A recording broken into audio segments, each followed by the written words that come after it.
Look at your screen. It's 1:45 a.m. You are physically exhausted. Your eyelids feel like lead and your brain is screaming for rest. Yet your thumb keeps moving.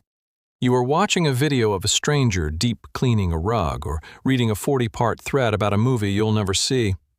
You tell yourself you're just unwinding. You tell yourself you'll go to bed after one more video. But we both know that's a lie. You aren't staying up because you're wide awake. You're staying up because it's the only time of day you aren't a servant. Between 9 a.m. and 6 p.m., your time belongs to your boss. Between 6 p.m. and 9 p.m., it belongs to your family, your errands, or your chores. Midnight? Midnight is the only time you belong to you. This isn't laziness. This is a riot. In some late 2010s, a term started trending on Chinese social media, bàofùxìng áoyè. Translated literally, it means Revenge Bedtime Procrastination. It emerged from the 996 work culture, working 9 a.m. to 9 p.m. 6 days a week. When your daylight hours are entirely consumed by high-pressure labor, the night becomes the only space for self-actualization. But this isn't just a Chinese phenomenon. It's a global epidemic of the attention economy. We have reached a point where our autonomy has been so squeezed during the day that we are willing to sacrifice our biological health just to feel like we have a soul at 2 a.m. As Naval Ravikant once noted, the modern world is a series of traps designed to keep you distracted. This is the ultimate trap, the one where you feel like you're winning by staying awake while you're actually losing the very energy you need to escape.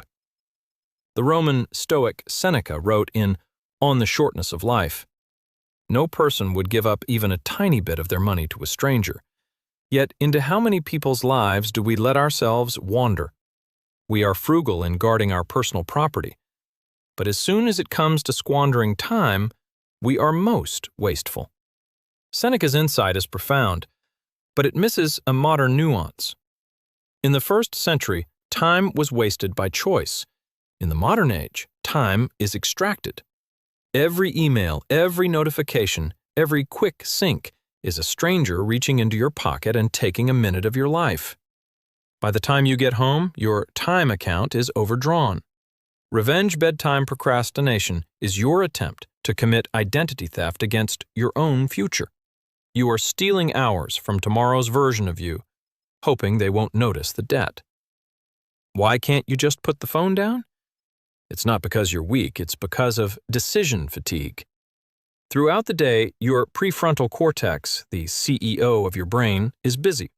It's filtering out distractions, suppressing the urge to snap at your coworkers, and making thousands of micro-choices. Every time you resist something during the day, you use up a finite resource called executive function. By 11 p.m., the CEO has left the building. The only person left in charge of your brain is the limbic system, the primitive, reward-seeking child. This child doesn't care that you have a presentation at 9 a.m. This child wants the dopamine hit of a like or the novelty of a new headline. As James Clear, author of Atomic Habits, says, "You do not rise to the level of your goals. You fall to the level of your systems." And at midnight, your system is running on fumes. Imagine a massive clock tower in a city. During the day, the gears are turned by everyone but you. But at night, you become the thief. You climb the tower. With a crowbar, you pry the numbers 12, 1, and 2 off the clock face. You carry these glowing numbers into a dark alley and use them to build a small, radiant fort of free time. Inside this fort, the world is quiet. No one expects anything from you. You feel a sense of peace, but it's a hallucination. In reality, your body is undergoing a cortisol spike. Because you are overriding your natural circadian rhythm, your brain thinks there is an emergency. It pumps you full of stress hormones just to keep you awake. You aren't relaxed. You are in a state of high-alert boredom. The cost of this revenge is staggering. Neuroscientist Matthew Walker, author of Why We Sleep, calls sleep the greatest legal performance-enhancing drug. When you steal those 2 hours from midnight to 2 a.m., you aren't just losing rest, you are losing your emotional brakes. Without sleep, your brain's emotional gas pedal is pushed to the floor. This is why you're irritable, reactive, and anxious the next day. You are also stopping the cleaning crew. During deep sleep, your brain flushes out metabolic waste.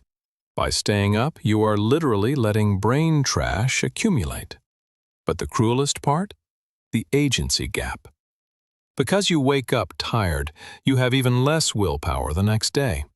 You are more likely to be pushed around by your schedule, which makes you feel even more powerless, which leads to even more revenge procrastination.